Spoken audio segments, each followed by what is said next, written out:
कुछ ही दिन पहले की बात है, इंडिया के कुछ चीफ इकोनॉमिक एडवाइज़र ने बताया कि भारत की कुछ कंपनियों के प्रॉफिट तो बढ़े हैं, लेकिन उन्होंने अपने एम्प्लॉयज़ की सैलरी नहीं बढ़ाई है। और इसी कारण महंगाई की वजह से लोगों को खर्च करने में दिक्कत आ रही है। कई इकोनॉमिस्ट तो यहाँ तक भी कह रहे हैं कि अगर हमारी यही स्थिति रही तो हमारे 2047 के विकसित भारत के सपने को बहुत बड़ा डेंट लग सकता है। सरकार पेट्रोल और डीजल के रेट कम कर महंगाई को कुछ हद तक कंट्रोल कर सकती है, लेकिन खबर ये आ रही है कि सरकार एक नया जीएसटी स्लैब लाने की तैयारी कर रही है। कार डीलरशिप लगातार देश भर में डिस्काउंट ऑफ़र कर रहे हैं, क्योंकि लोगों के पास गाड़ी ख़रीदने के पैसे नहीं हैं, इसीलिए वे बम्पर ऑफ़र दे रही हैं कार कंपनीज़। इंडिया के जीडीपी नंबर रिलीज़ कर दिए गए हैं, जिसके सेकंड टर्म में भारत की जीडीपी 5.4% तक रही, जो कि 18 महीने में सबसे कम था। दूसरा, कई और एग्जाम्पल हमें बताते हैं कि भारत की अर्थव्यवस्था के अच्छे दिन नहीं चल रहे हैं। मारुति, होंडा, स्कोडा जैसी कंपनियां भारी डिस्काउंट ऑफ़र कर रही हैं अपनी गाड़ियों पर।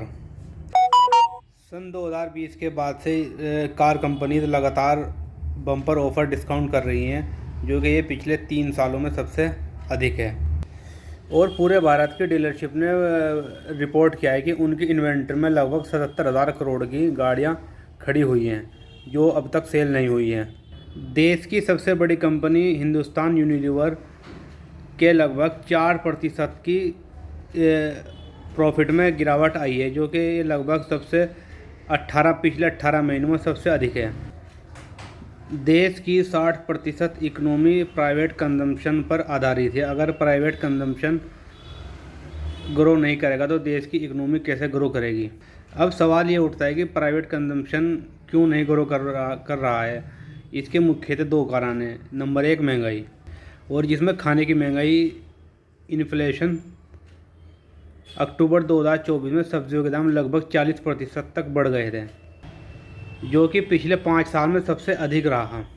यही महंगाई का सबसे बड़ा कारण है, क्योंकि एक मिडिल क्लास आदमी लगभग अपनी सैलरी का 50% तक खाने पर और सब्जियों पर खर्च करता है, और जिस कारण उसकी सैलरी तो नहीं बढ़ी है, लेकिन खर्च जो है बढ़ गए हैं, और इसीलिए वो दूसरी और नई चीज़ें नहीं ख़रीद पा रहा है।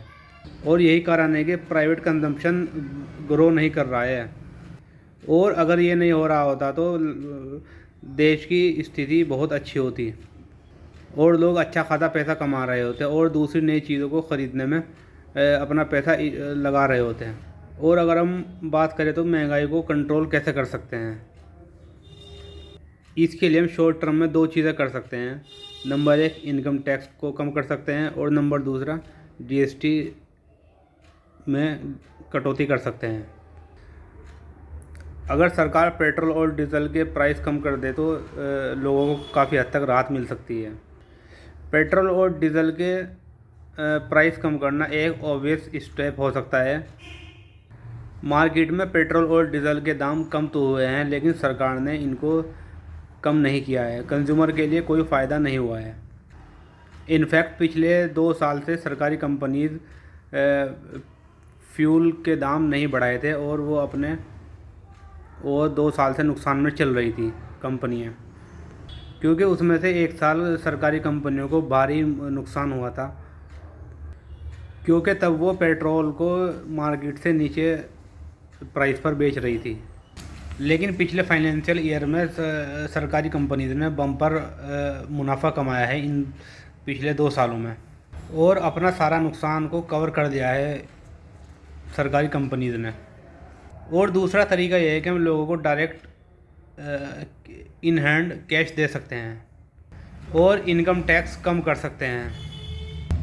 पर चीफ इकोनॉमिक एडवाइज़र प्रसन्ना तंत्री कहते हैं कि ये सेम ऑब्जेक्टिव हम अचीव कर सकते हैं यदि हम जीएसटी टैक्स को कम कर दें तो, क्योंकि इनकम टैक्स को कम करने से कंज्यूमर को फ़ायदा होगा, जबकि जीएसटी कम करने से कंज्यूमर और बिजनेसेस दोनों को फ़ायदा होगा। और जो बिजनेसेस के हाथ में पैसा आएगा वो उनको इन्वेस्ट करने के लिए यूज़ कर सकते हैं। सरकार जीएसटी रेट कम तो कर सकती है, जबकि उसके फाइनेंशियल क्राइसिस पर कोई क्राइसिस नहीं आएगा, पर सरकार ऐसा नहीं कर रही है बिल्कुल भी। इस फाइनेंशियल ईयर सरकार का टारगेट था कि 50,000 करोड़ को रुपये सरकारी कंपनीज़ को डिसइन्वेस्टमेंट करके हम कमाएंगे, पर इस साल फाइनेंशियल ईयर में 4 महीने बचे हैं और लगभग सरकार ने अब तक ये 6% 50,000 करोड़ का अचीव किया है, जो कि उन्होंने अपनी 3,000 करोड़ की कंपनियां अभी तक डिसइन्वेस्टमेंट करके कमाया है।